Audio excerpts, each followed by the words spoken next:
Thank you for watching this edition of Your City in 5. I'm Ricky Saillas. It's something the city has been preparing for since the start of the year. Officials have announced the first case of Zika virus in the Sun City.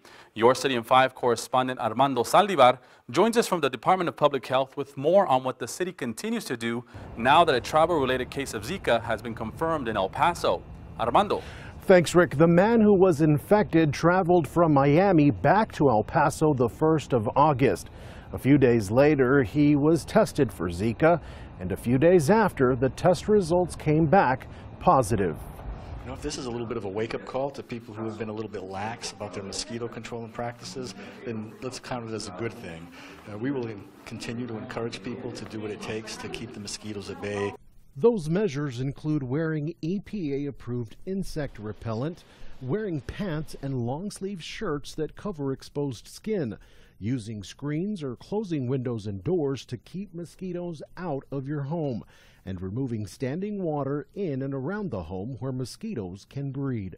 During a press conference at City Hall, officials were quick to point out that the Zika virus did not originate in El Paso. But they also stressed the fact that the type of mosquitoes that transmit the virus do live in El Paso, and the efforts to get rid of them are ongoing. Let's say we go out there and fog, and they don't remove the water. In 3 days, they'll have mosquitoes again. Officials say these particular tests were performed in Austin. However, those same tests will soon be performed here locally. Rick, back to you. Armando, when it comes to fogging, how often does the city spray for mosquitoes? Well, vector control officials tell me that there are about 18 fogging events that take place weekly. Now, spraying does depend on weather condition like wind or rain. Officials also say there are 27 traps that are set up throughout the county for mosquitoes to be tested for West Nile virus and Zika. Reporting from the City of El Paso Department of Public Health, I'm Armando Saldivar for Your City in 5. Thank you, Armando. Now, for more information on Zika prevention, visit ephealth.com. Now, recent rain has caused some flooding, in particular Eastwood Park, also known as Logan Park. The park is designed to hold floodwater, and that's exactly what it's doing. A reminder, though, stay away from the water. Don't play in it. It's dirty, it has debris, and it's likely contaminated, so just don't do it. It's hard to believe, but summer is quickly coming to a close. This means back to school for thousands of students across El Paso.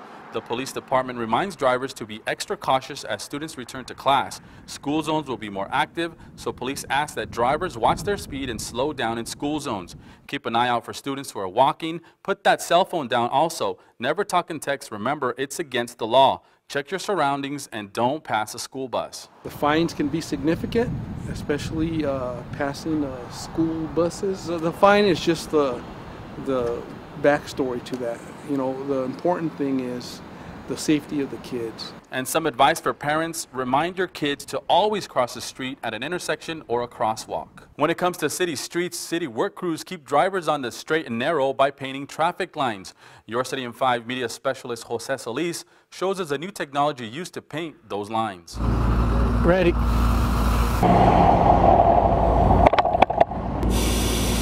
Our first year, 2014, we did 250 lane miles. Beautiful job, right on target there. Joe, we need somebody up front, right in front of us, please. What this does, before we would have to, with our old striper, we would have to get down at the end of the day and actually measure it with our measuring wheel. But with this, it counts it. It counts it, so we don't got to get back down in harm's way. And it's faster, it's quicker, it's more accurate. Yeah, just get back behind us, please. We're using hot thermal plastic. We heat it up in these two tanks right here, right behind you. It starts off as a powder, but this is the powder is the first stage. The second stage happens here, where it melts, like I said, 430 degrees, and we should return in 3 years. When we had the other striper, we'd had to return in, what was it, 6 months, Larry? Around 6 months, because it was just paint. So this lasts longer. So in return, we're actually saving a lot of money. You guys are straight, bro. You're right on there. Good job. How important is our job? Yeah. Well, I believe it's really important because if they can't see the lines, they're gonna start to swerve and probably get in an accident. I'm very proud and privileged to work with them. There's a lot of, it's good teamwork. It's a good team. There's no I here. It's not like that here. Good job, guys. Good turns. Came on straight, man. Good job, Tony. Thank you, Jose, for that report, and thanks to the streets and maintenance crews for all their hard work. Elsewhere, local art is on display at the airport. Art Windows of El Paso features the works of Yoon Hee Lee and Virginia Maria Romero. You can find the artwork on display in the meet and greet area of the airport.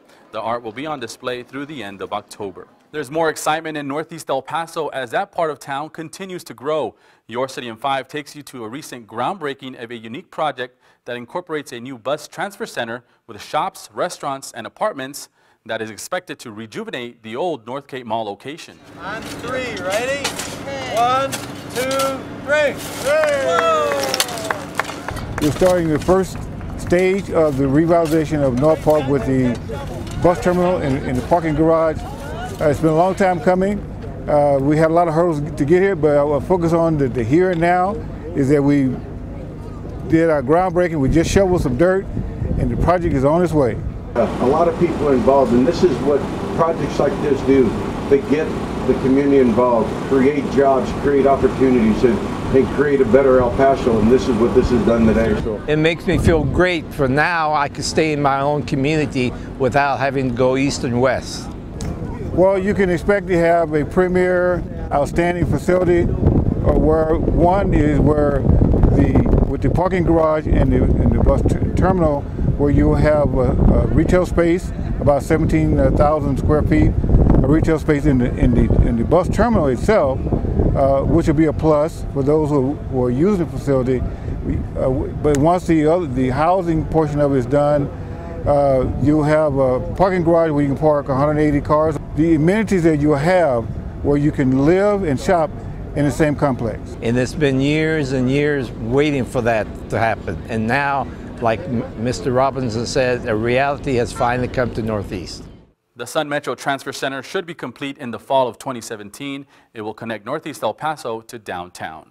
1, 2, 3. All right. More development news, this time in central El Paso, where City Representative Jim Tolbert and other city leaders officially opened Logan Park with a ribbon-cutting ceremony. The park on Byron Street has been renovated. It has a new playground with a new giant metal canopy. There's new swings, benches, and a bike rack, and new landscaping. It really has been a gem here in central El Paso, but over the years it's gotten kind of run down and not really taken care of, and so it's just great to see it, you know, this beautiful, beautiful improvements that they've made. Improvements to the park cost about $500,000. Funding for the project came from a community development block grant. You can definitely find Pokemon at Logan Park, but on Friday, August 19th, you can catch all kinds of Pokemon at Eastwood Park, also known as Album Park. The Parks and Rec Department is hosting the first of 7 Pokemon Catch Them All events this weekend.